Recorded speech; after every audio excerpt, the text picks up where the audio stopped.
GRC and cybersecurity help organizations align security practice with business goals, manage cyber risk proactively, and meet regulatory requirements global standards, such as the GDPR and the ISO 27001. Hello, I'm John Ogunwe, your cybersecurity expert, and today I'm going to take you on a path that will help you align your business with the law in the digital space.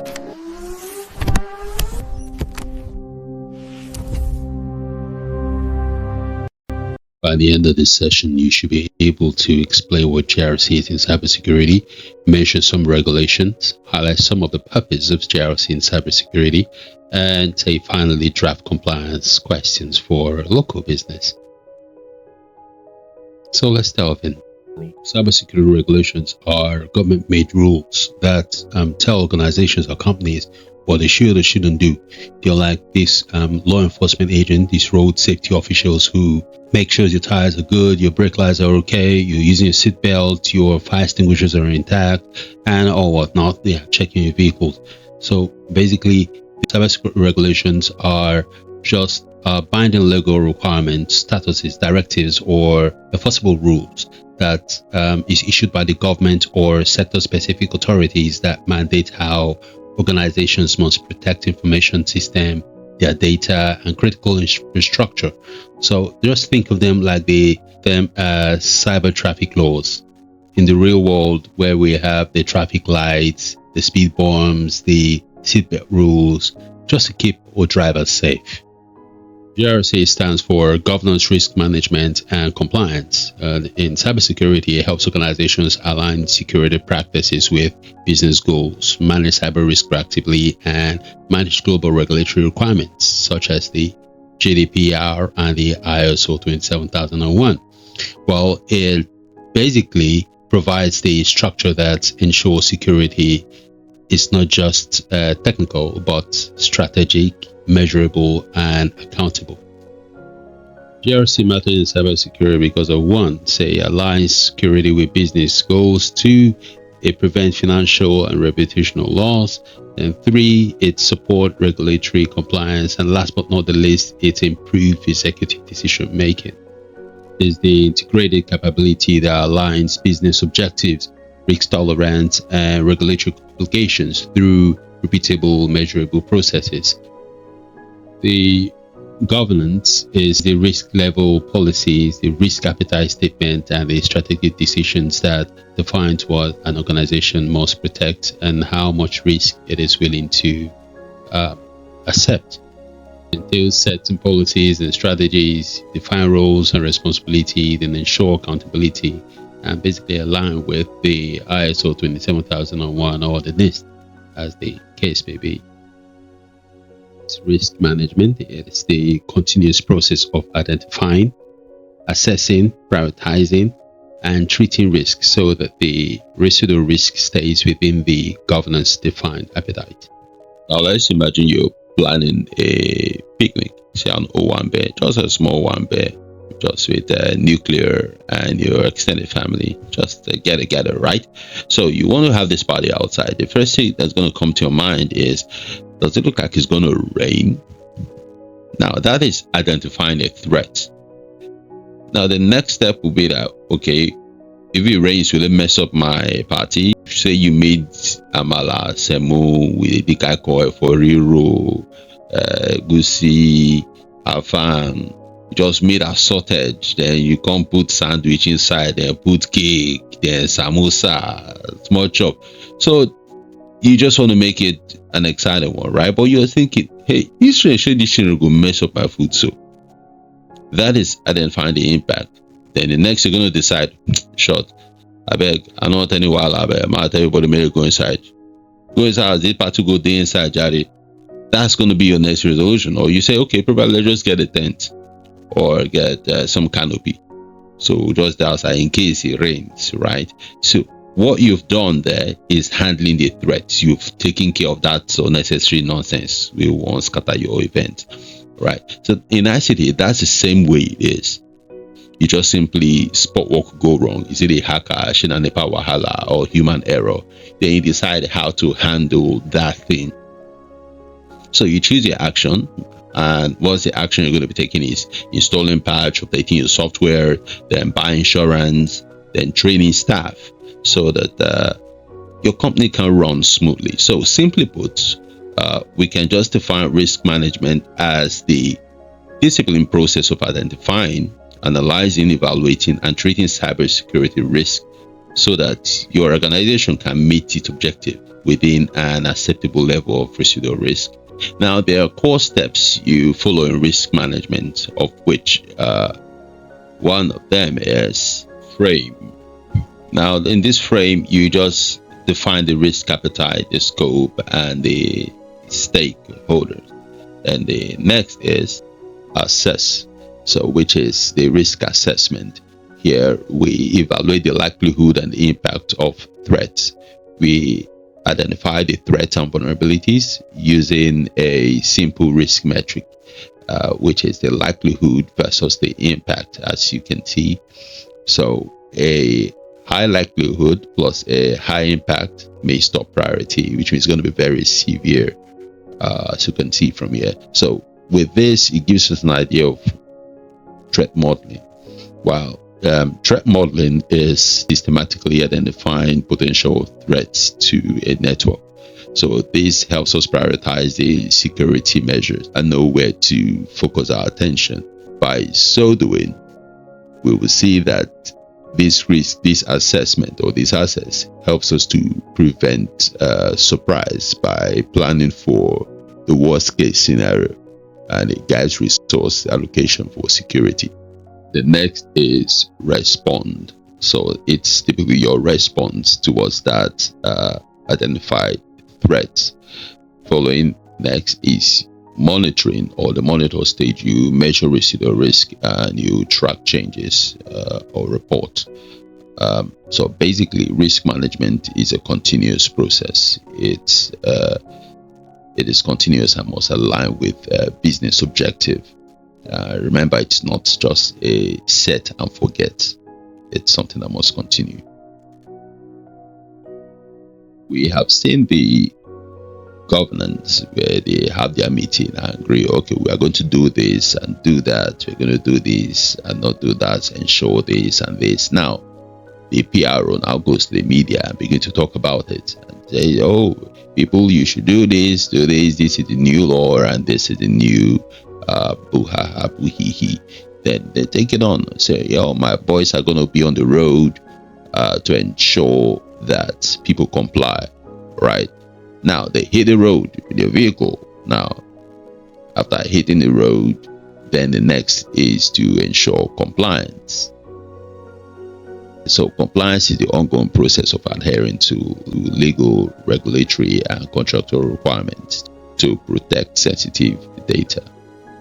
It involves implementing specific audited controls to manage risk and prevent breach, with the sole purpose of maintaining audit readiness, document controls and evidence. Then it avoids penalties and meet regulatory requirements. Some of these regulations include the GDPR, which is the Global Data Protection Regulation. They handle people's personal data the way you would handle a fragile package, right? So they handle it with care, and they're like, hey, don't drop it though. That's their purpose. So therefore, privacy and breach notification mandate. Then the next is the HIPAA, which is the Health Insurance Portability Accountability Act. It's designed by the US healthcare, and patient's health record is very critical and is considered top secret, and they are the one responsible for that. Then we have the PCI DSS, which is based for your credit card or a debit card. They are the one responsible for protection of your data, so the cardholder data security for any entity storing, processing, or transmitting payment cards. So when you use your card online or your ATM card somewhere, they are the one responsible for the security of that. Very own NDPR, which was designed in 2019, and the key purpose is to protect the privacy rights of Nigerians and residents. here, the point here to consent requirement for data collection. You must tell us before they collect any data, and the data breach notification. Most of us when they say any data breach, so maybe no go hear from another person, will just keep quiet about them because they don't want pay, and then the right to access and correct data. These are more ought to be complied with when dealing with data in Nigeria. So while doing this, we must follow compliance framework. And this compliance framework is like saying we have a recipe book from home economics, for instance. The regulation just tells you bake a cake, right? That is safe to eat. Just bake a cake that is safe to eat. While the compliance is telling you the step-by-step process in how you have to bake that cake, like how much egg, how much flour, the nutmeg, the butter, the sugar, and all whatnot that is needed to prepare a safe cake for you to consume. So let's look at the compliance framework now and explain it briefly. So the compliance framework simply that structured set of best practice controls, processes, and documentation template that help an organization demonstrate adherence to regulations, contractual obligations, or industrial standard. Well, this compliance framework that's best practice guidelines such as the NIST, the CIS, the ISO 27001. These are just the framework that helps organizations standardize security procedures, ensure audit readiness, and prove data protection accountability.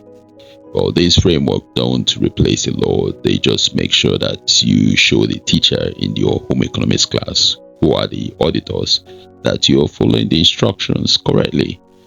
Just think of regulations as the law, while the framework is the instruction manual, right? So when the framework is a structured set of best practice control, the regulations is a binding law or directives.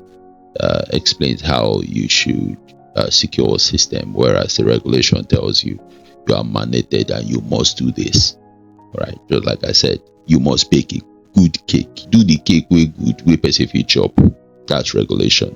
The framework tells you, okay, first you put your flour, and then you put your butter, then your sugar, then you whisk your egg, and begin to turn everything together, right? So it just directs you the step-by-step process. So it provides guidance, and whereas the regulation imposes legal obligation. So let's look at some of the compliance case of our 2025 power regulation. Starting with HIPAA, the Baker Health System fell victim because former staff credential was still active, and of course, hackers took advantage of it. Their penalty was over $500,000 plus 2-year corrective action.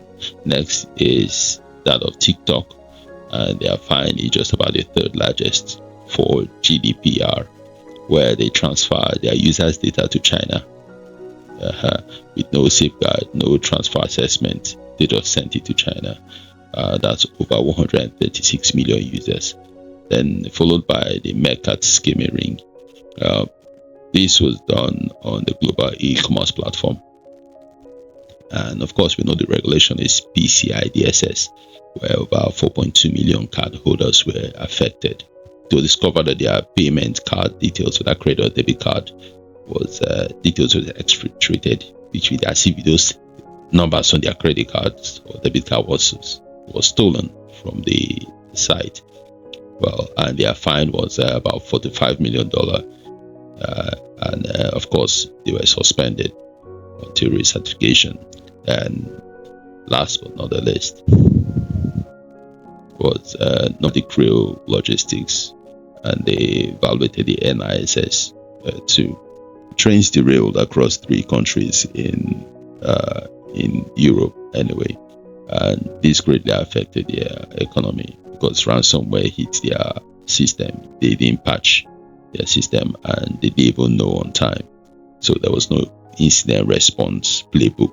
They have nothing to work with, so their fine was about 10 million euro, and they mandated a board level security training under the NIS to supervision, which then takes us to who does GRC actually.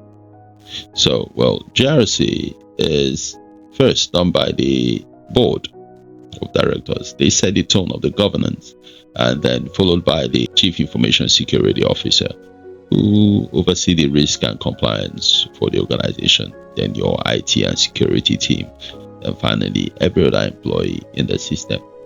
So let's take a look at some of these tools. So let's look at the GRC tools. These tools are that which helps organization automate compliance management, risk, and streamline audit. They include Archer, ServiceNow, Logic Manager, IBM OpenPage, to mention a few. The purpose of GRC in cybersecurity includes to provide strategic directions, which is your governance. Yeah, well, GRC ensures cybersecurity is not just technical, but it aligns with business goals. Here, you establish security policies and standards that aligns with ISO 27001 or the NIST. Then you define accountability. Then you align cyber strategy with organizational strategy that enables executive board oversight. Without governance, security becomes fragile and reactive. Well, the next is to manage cyber risk proactively. The GRC ensures a formal process for identifying and reducing cyber risk. Where you identify the threats and vulnerabilities, you assess the likelihood and the business impact. You prioritize the risks based on severity, the impact mitigation control, and you continuously monitor exposure. Well, it just shifts cybersecurity from incident response to risk management. The next is ensuring regulatory and legal compliance, which is your compliance. We've talked about the governance, the risk, and now it's compliance. So organizations must just comply with laws, regulation, and standard. Well, within this stage, you just align with the frameworks, whether it's the NIST or whether it's the ISO. Then you meet data protection regulations like the NDPR for Nigeria or the GDPR for global to avoid fines, legal penalty, or regulatory damage.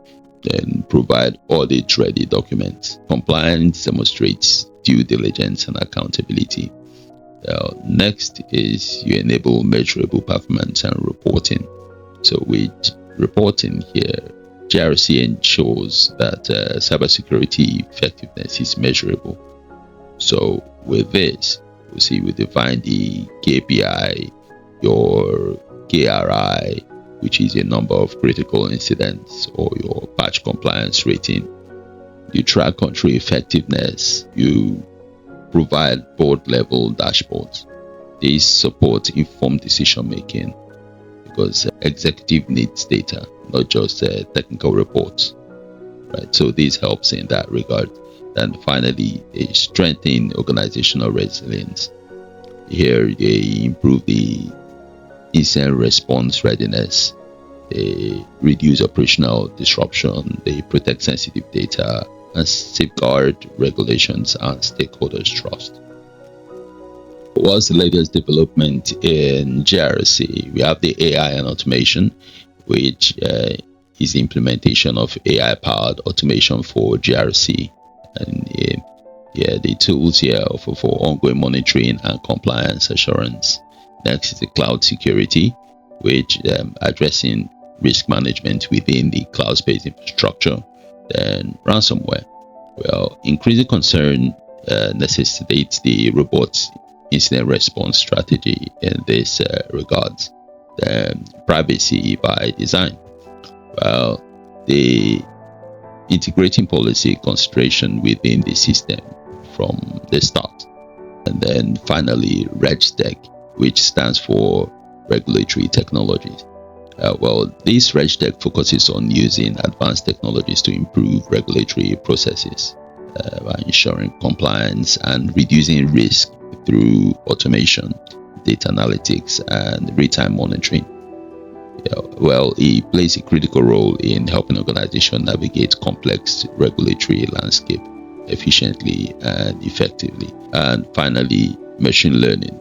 Well, this is the application of machine learning to enhance auditing and risk prediction.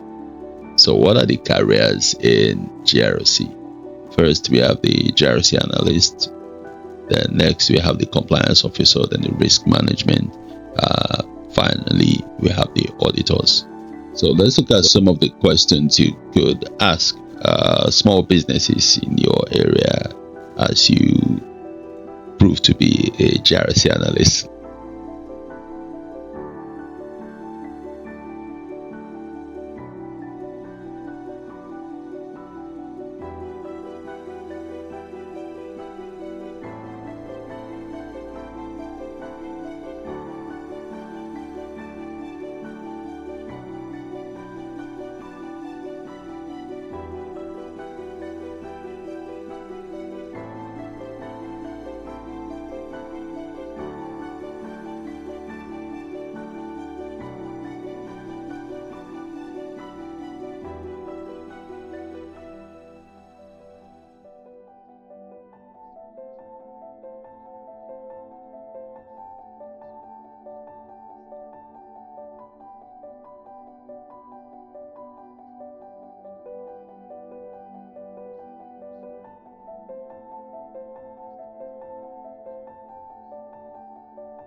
So basically, as a GRC analyst, these are the sample questions you'll be throwing to that small business, basically on compliance. So next is to report samples. So let's look at some of the GRC report samples. A sample of the GRC report sheet, from the executive summary to the enterprise summary to regulatory and standard dashboard, to the internal findings overview, and to the KPI and KRI dashboard as well, then finally to the board level recommendation. Let's take a look at the blank one should you be interested. So here is just a simple sheet for that at the basic level, where you have the executive summary, then you have the enterprise registry summary, then regulatory or standard compliance dashboard, then your internal audit findings overview, then your KPI, KRI dashboard, and finally to your recommendations or your decisions. A quick wrap up. So GRC ensures that security strategy, risk management, and regulatory compliance operate as one integrated system under an executive oversight. It's not just paperwork. It ensures secure business operations, it supports leadership decisions, and it builds trust with regulations. Non-compliance can be very expensive, very costly, right? Think of GRC as the bridge between the hackers in the hood and the boardroom in suits. So essentially, it's the bridge between tech and business. So we've come to the end of today's session. Now let's evaluate ourselves to know if we understand what was taught today. So what does GRC stand for? Can you define governance? What do you understand by risk management? What does compliance in cybersecurity mean? Can you drive 5 compliance questions for a local business? Name one global and one local regulation. And finally, can you mention some purpose of GRC in cybersecurity? Until we see you again in our next session, remember, hackers don't wear hoodies like that. They might just be hanging out in some restaurants, flexing their life, while perpetrating their app. Stay safe, stay sharp, stay secure.